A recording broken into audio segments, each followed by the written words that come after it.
ডিম ছাড়া মেয়োনিজ খেতে যেমন বেশি মজা, এটা সংরক্ষণ করেও রাখা যায়। এটা দিয়ে বার্গার, স্যান্ডউইচ, শর্মা থেকে শুরু করে যে কোনো ধরনের খাবার বানালেই টেস্ট অনেক ভালো হবে। ভিডিওটা শেয়ার করে রেখে দিবেন যেন বানানোর আগে রেসিপিটা আরেকবার দেখে নিতে পারেন। ব্লেন্ডারের ছোট্ট জারটার মধ্যে 4 টেবিল চামচ গুঁড়া দুধের সাথে 1 টেবিল চামচ চিনি, 2 টেবিল চামচ সরিষার তেলের সাথে 2 টেবিল চামচ সাদা তেল, সব উপাদানগুলো কিন্তু আমি একটা চামচ দিয়ে মেপে নিচ্ছি। ওই একই চামচ দিয়ে 4 চামচ মেপে নিলাম হচ্ছে পানি, 1 ফালি লেবুর রস, সামান্য একটু ভিনেগার। ভিনেগারটা দিলে এটা বেশি দিন সংরক্ষণ করা যাবে। 5-6টার মতো কালো গোলমরিচ, ছোট ছোট 2 কোষ রসুন আর সামান্য 1 চিমটি লবণ দিয়ে 5-6টা পালস দিলেই রেডি দারুণ ক্রিমি টেক্সচারের খুবই মজাদার একটা মেয়োনিজ।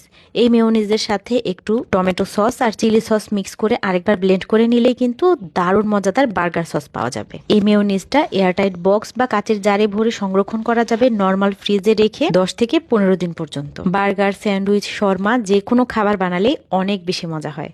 আশা করছি আজকের ভিডিওটা আপনাদের ভালো লেগেছে। ইনশাল্লাহ কাজেও আসবে। ভালো লাগলে শেয়ার করে দিবেন। আজকে চলে যাচ্ছি, দেখা হবে পরের ভিডিওতে। ভালো থাকবেন সবাই। আসসালামু আলাইকুম।